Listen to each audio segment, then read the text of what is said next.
من اللبن الحليب، رشة من الفلفل الاسود، معلقة صغيرة من الملح،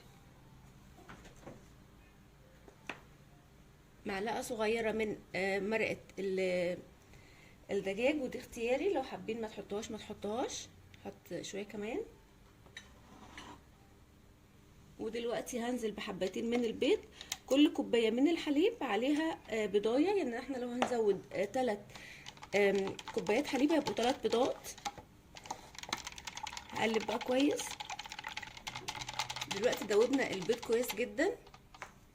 هنيجي هنا بقى على كل بواقي العيش اللي عندنا، توست، فينو، كايزر، اي حاجة موجودة عندنا.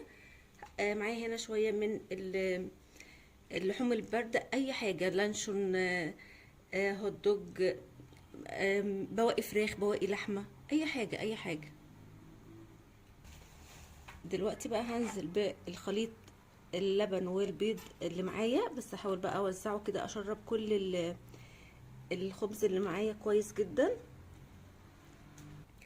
اخر حاجة بقى شوية كده من الجبنة الموتزاريلا على الوش، ومش مهمة خالص، بس هتدي الصينية بتاعتي لون حلو. دلوقتي بقى ادخلها الفرن على درجة حرارة 200 على الرف الاوسط او 220 كده. بقى البودنج بتاعنا طلع معانا من الفرن، ريحته تحفة جدا، وكمان طعمه حلو قوي، هيعجبكم. دلوقتي بقى نشوف قطعة مع بعض. بجد بجد انا شفت القطعة الاولانية، لازم تجربوا الوصفة، بجد تحفة جدا. شايفين بقى الحلاوة والجمال والطعامة، بجد تحفة، لازم تجربوها، ريحتها وطعمها خطيرة، بجد حلوة قوي. انا بصراحة اول مرة اعمل بواقي العيش دي، وبجد كده خلاص انا اعتمدت الوصفة. حلوة قوي، اللي جربها وتعجبه زي ما عجبتني يقول لي رأيه في كومنت. ما تنسوش تعملوا لايك. سلام.